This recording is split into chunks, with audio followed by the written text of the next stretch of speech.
Guçeyên teng ên nava Sûrê me dibe bernameyeke taybet ji bo jinan.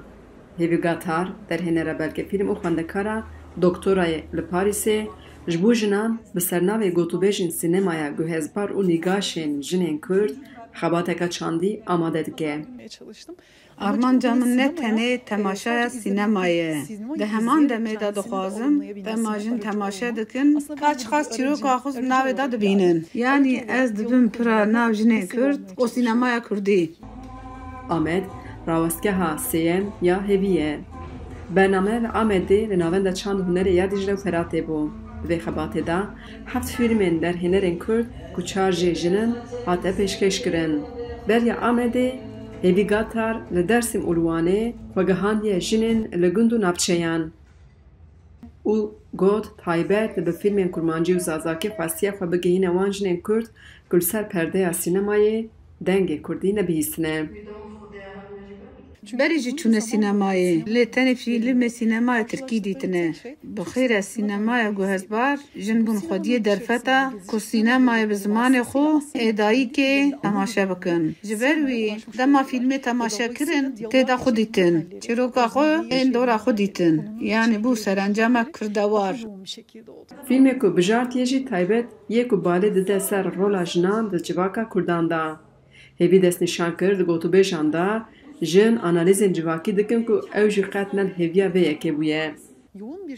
Di nîşandana fîlman de li Dêrsimê jinên hatin temaşeyê temsîla jinan, temsîla mêran rexne kirin. Li serê fikirîn ev bûn navgîn ji bo vegotina tecrübeyan. Li Wanê jî me fîlmê were dengê min û mala bişibakên biçûk nîşan da. Li wir jî me dît ku jin dibêjin li erdnîgariya wan de serdestiya mêran çiqas zêde ye. Bi patrîyarkayê rûbirû man û li ser pirsyara çareseriyê fikirîn.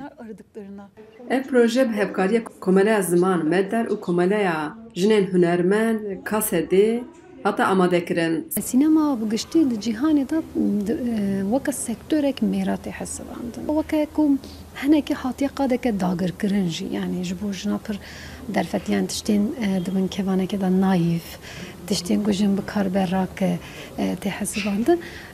Li medyaya Kurdan bi taybetî hêza jinên Kurd yê rojnameger, hêza medyaya Kurd, hêza sînemaya Kurd hinekî viya dişkîne. Gulan jî li ser medya civakî ji vê bernameyê agahtar biye û ji batmanê hatiye. Çîrokên jinên Kurd bi rastî bi giştî jî digîjin hev û taybet jî yê jinên ez bêjim nifşên berê. Yani tiştên wisa ecêb hene ku em dibihîstin wekî çîrok. Yani dema mirov li wana jî temaşe dike mirov dibête qez divê ew jî werin. Bibin fîlmek û temaşevan wê yekê bibîne. Gotûbêjên sînemaya guhezbar û nîgaşên jinên Kurd li navçe Faqînê bi dawî dibe. Hêjayê gotinê ku ev xebat bi du berhemên cuda wê encam bibe. Yek jî wê bibe mijara teza doktorayê û a du jî nîşandana fîlman li bajarê Kurdan wê bibe belgefîlmek. Xecican Farqîn, Dengê Amerîka, Amed.